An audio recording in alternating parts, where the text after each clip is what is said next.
Упершыню міжнародны дзень бацькі ў Брэсце адзначылі ў 2009 годзе. Тады на вуліцы Савецкай адбылася віншавальная акцыя. З таго часу яна змяніла дыслакацыю, перарасла ў вялікае свята і сабрала новых сяброў.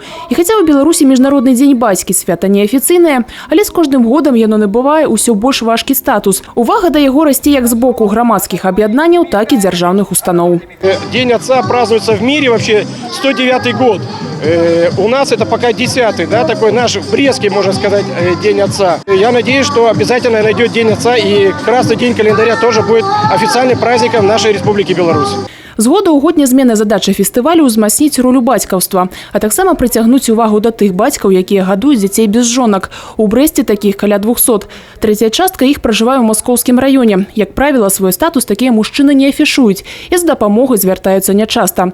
З пачатку года ў тэрытарыяльны цэнтр сацабслугоўвання насельніцтва маскоўскага раёна па дапамогу прыйшло ўсяго 8 чалавек. Ім аказалі адрасную дапамогу, прапанавалі паслугі псіхолагаў, юрыстаў. Мы говорим в этот день не только об отцах, говорим о детях. Потому что основная задача праздника – это, конечно, дети. И отцы должны как можно больше времени проводить с детьми, воспитывать и подавать им всяческий пример. Вот это мероприятие, которое мы проводим сегодня, мы хотим показать не только тех отцов, которые воспитывают детей в семье, а те, которые воспитывают самостоятельно. И я считаю, что в этом случае те отцы, которые воспитывают детей самостоятельно, конечно, это большая заслуга, и они заслуживают большого уважения.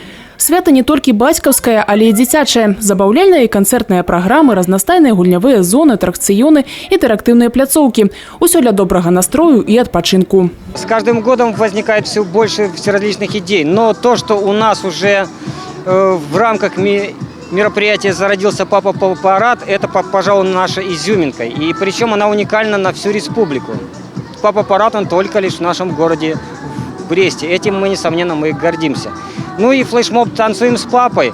Это тоже является от фестиваля к фестивалю любимым для всех зрителей и пап в том числе. Все понравилось. Вот, много разных активностей.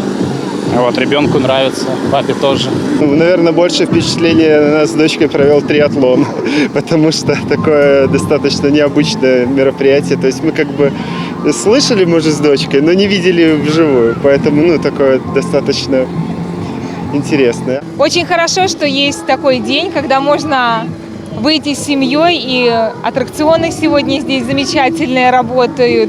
Мальчишек можно научить стрелять. Да, и это день, когда выделили специально для пап летом с детьми отдохнуть в городе Бресте. Тое, што асноўная адказнасць за выхаванне дзяцей ляжыць на маці, не больш, чым стэрэатып. І кім бы не быў мужчына па прафесіі, самае галоўнае бацькаўскае прызначэнне – выхаванне годных нашчадкаў.